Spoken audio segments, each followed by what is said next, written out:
ಮಾನ್ವಿ ಠಾಣೆಯಲ್ಲಿ ರಮೇಶ್ ಕತ್ತಿ ವಿರುದ್ಧ ಪ್ರಕರಣ ದಾಖಲಾಗಿದೆ. ಪ್ರಕರಣ ದಾಖಲಿಸಿದ ವಾಲ್ಮೀಕಿ ಸಮುದಾಯದ ಮುಖಂಡರು. ಹೌದು, ವಾಲ್ಮೀಕಿ ಸಮುದಾಯಕ್ಕೆ ಅವಾಚ್ಯ ಶಬ್ದ ಬಳಕೆ ಮಾಡಿದಂತಹ ಅವಮಾನಕ್ಕೆ ರಮೇಶ್ ಕತ್ತಿ ಮೇಲೆ ಈಗ ಪ್ರಕರಣ ದಾಖಲಾಗಿದೆ.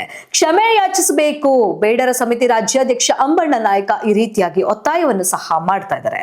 ವಾಲ್ಮೀಕಿ ಸಮಾಜದ ಬಗ್ಗೆ ಅವಾಚ್ಯವಾಗಿ ಪದ ಬಳಕೆ ಮಾಡಿದ ಹಿನ್ನೆಲೆಯಲ್ಲಿ ರಮೇಶ್ ಕತ್ತಿಯ ವಿರುದ್ಧ ವಾಲ್ಮೀಕಿ ಸಮಾಜದ ಮುಖಂಡರು ಮಾನ್ವಿ ಠಾಣೆಯಲ್ಲಿ ಪ್ರಕರಣವನ್ನ ದಾಖಲಿಸಿದ್ರು.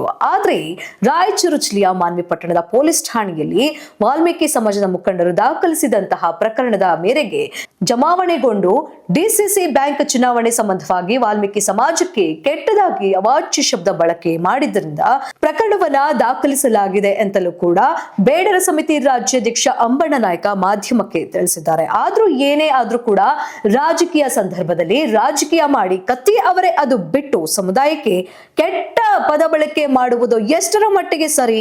ಕೂಡಲೇ ಕ್ಷಮಾಪಣೆ ಕೋರಬೇಕು.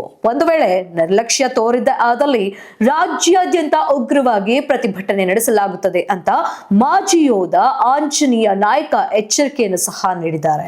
ಎಸ್ ವೀಕ್ಷಕರೇ, ಏನೇ ಆದ್ರೂ ಕೂಡ ಯಾವುದೇ ಒಂದು ಪರಿಶಿಷ್ಟ ಜಾತಿ ಪರಿಶಿಷ್ಟ ಪಂಗಡ ಅಂತ ಬಂದ್ರೂ ಕೂಡ ಒಂದು ಜಾತಿ ಅವಹೇಳನ ಮಾಡುವುದು ನಿಜಕ್ಕೂ ಅಕ್ಷರಶಃ ತಪ್ಪು. ಅದು ಯಾರು ಕೂಡ ಅದನ್ನ ಸಹಿಸಿಕೊಳ್ಳಲಾರರು. ಎಲ್ರಿಗೂ ನಮಸ್ಕಾರ. ನಾನು ಅಂಬಣ್ಣ ನಾಯಕ್ ಅಂತೇಳಿ ಕರ್ನಾಟಕ ರಾಜ್ಯ ಬೇಡರ ಸಮಿತಿಯ ರಾಜ್ಯಾಧ್ಯಕ್ಷ. ಇವತ್ತು ಮಾಧ್ಯಮಗಳ ಮುಂದೆ ಬರಲು ಕಾರಣ ಏನಂದರೆ, ಬೆಳಗಾವಿ ಜಿಲ್ಲೆಯಲ್ಲಿ DCC ಬ್ಯಾಂಕ್ ಚುನಾವಣೆ ನಡೆಯೋ ಸಂದರ್ಭದಲ್ಲಿ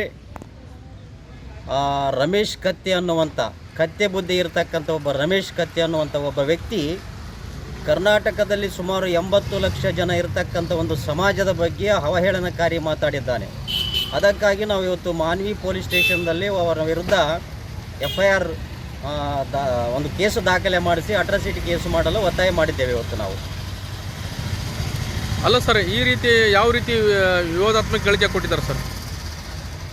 ಈ ರಾಜ್ಯದಲ್ಲಿರ್ತಕ್ಕಂಥ ಒಂದು ವಿಶೇಷವಾದ ಚರಿತ್ರೆಯನ್ನು ಹೊಂದಿರತಕ್ಕಂಥ ಒಂದು ಬೇಡ ಜನಾಂಗಕ್ಕೆ ಅವನು ಅಶ್ಲೀಲವಾಗಿ ಆ ಶಬ್ದ ಹೇಳಬಾರ್ದು ನಾವು. ಯಾಕಂದರೆ ಆ ಶಬ್ದ ಹೇಳಲಾರ್ದಂಥ ಶಬ್ದ ಮಾತಾಡಿದ್ದಾನೆ. ಅದಕ್ಕಾಗಿ ನಾವು ಇವತ್ತು ಕರ್ನಾಟಕ ರಾಜ್ಯ ಬೇಡರ ಸಮಿತಿ ವತಿಯಿಂದ ಇವತ್ತು ನಾವು ಒಂದು ಮಾನ್ವಿ ಸ್ಟೇಷನಲ್ಲಿ ಒಂದು ಪ್ರಕರಣ ದಾಖಲೆ ಮಾಡಿದ್ದೇವೆ. ಅವನು ಬಹಿರಂಗವಾಗಿ ವಾಲ್ಮೀಕಿ ಜನಾಂಗದ ವಿರುದ್ಧ ಮಾತಾಡಿರುವುದನ್ನು ಕ್ಷಮೆ ಕೇಳಿ, ಅವನು ಕ್ಷಮೆ ಕೇಳಿದರೆ ಒಂದು ರೀತಿಯಲ್ಲಿ ಬಿಡ್ತೀವಿ, ಮತ್ತು ಕಾನೂನು ರೀತಿಯಲ್ಲಿ ಅವನ ಮೇಲೆ ಯಾವ ರೀತಿ ಕಾನೂನು ಕ್ರಮ ಕೈಗೊಳ್ಳಬೇಕು ಆ ಕಾನೂನು ರೀತಿ ಕ್ರಮ ಕೈಗೊಳ್ಳಲು ನಾವು ಒತ್ತಾಯ ಮಾಡ್ತೀವಿ. ಈಗ ನಿಮ್ಮ ಮುಂದಿನ ನಡೆ ಸರ್? ಮುಂದಿನ ನಡೆ ಏನಂದರೆ, ಇದು ಕಾನೂನು ರೀತಿಯಲ್ಲಿ ವಿಳಂಬವಾದರೆ ಮುಂದಿನ ದಿನಮಾನಗಳಲ್ಲಿ ಕರ್ನಾಟಕ ರಾಜ್ಯ ಬೇಡರ ಸಮಿತಿ ವತಿಯಿಂದ ಒಂದು ಉಗ್ರವಾದ ಹೋರಾಟವನ್ನು ಮಾಡ್ತೇವೆ ಅಂತೇಳಿ ಈ ರಮೇಶ್ ಕತ್ತಿ ಅನ್ನುವಂಥ ಅಯೋಗ್ಯನಿಗೆ ಎಚ್ಚರಿಕೆಯನ್ನು ಕೊಡ್ತಾ ಇದ್ದೇನೆ ನಾನು. ನನ್ನ ಹೆಸರು ಜಲ್ಲಿ ಆಂಜನೇಯ ನೀರ್ಮಾನ್ವಿ, ಕರ್ನಾಟಕ ರಾಜ್ಯ ಬೇಡರ ಸಮಿತಿ ಬೆಂಗಳೂರು ಕಾರ್ಯಕಾರಿ ಸಮಿತಿ ಸದಸ್ಯರು. ಈ ನೇರ ವಿಷಯಕ್ಕೆ ಬರೋಣ. ಬೆಳಗಾವಿ ಜಿಲ್ಲೆಯಲ್ಲಿ ರಮೇಶ್ ಕತ್ತಿ ಅನ್ನುವ ಒಬ್ಬ ಕತ್ತೆ ನಮ್ಮ ಸಮುದಾಯದ ಬಗ್ಗೆ ಅವಹೇಳನಕಾರಿ ಹೇಳಿಕೆ ಕೊಟ್ಟಿದ್ದಾರೆ. ಅದಕ್ಕಾಗಿ ನಾವು ಇಂದು ಅವರ ವಿರುದ್ಧ ನಮ್ಮ ಮಾನ್ವಿ ಠಾಣೆಯಲ್ಲಿ ಪ್ರಕರಣ ದಾಖಲೆ ಮಾಡಿದ್ದೇವೆ. ಅಲ್ಲ ಸರ್, ಈ ರೀತಿ ಏನಂತ ವಿಚಾರ ಮಾಡಿದ್ದಾರೆ ಸರ್? ಯಾವ ರೀತಿ ಪ್ರಕರಣ ದಾಖಲೆ ಮಾಡಿದ್ರಿ? ನಮ್ಮ ಸಮಾಜಕ್ಕೆ ಅವಮಾನವಾಗುವ ರೀತಿಯಲ್ಲಿ ಕೆಟ್ಟ ಶಬ್ದ ಬಳಕೆ ಮಾಡಿ ಸಮಾಜವನ್ನು ಮೂಲೆಗೆ ತಳ್ಳುವ ಕೆಲಸ ಮಾಡುತ್ತಿದ್ದಾರೆ. ಅಲ್ಲ ಸರ್, ಈ ರೀತಿ ಇದಾದ ಮೇಲೆ ವಿವಾದಾತ್ಮಕ ಗಳಿಕೆ ಕೊಡ್ತಾರೆ ಅಂದಮೇಲೆ ಏನು ಸರ್ ಇದಲ್ಲ?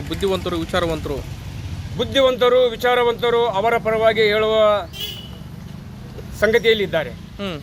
ಹೀಗಾದರೆ ನಮ್ಮ ಸಮುದಾಯ 1857ರ ದಂಗೆ ಹೇಗೆ ಆಗಿದೆ ಬ್ರಿಟಿಷರ ವಿರುದ್ಧ, ಅದೇ ರೀತಿ ಈ ಕತ್ತಿ ಕುಟುಂಬ ವಿರುದ್ಧ ಕೂಡ ನಾವು ಮಾಡಬೇಕಾದಂಥ ಈ ಮೂಲಕ ಕತ್ತಿ ಕುಟುಂಬಕ್ಕೆ ಎಚ್ಚರಿಕೆ ನೀಡ್ತಾ ಇದ್ದೀವಿ.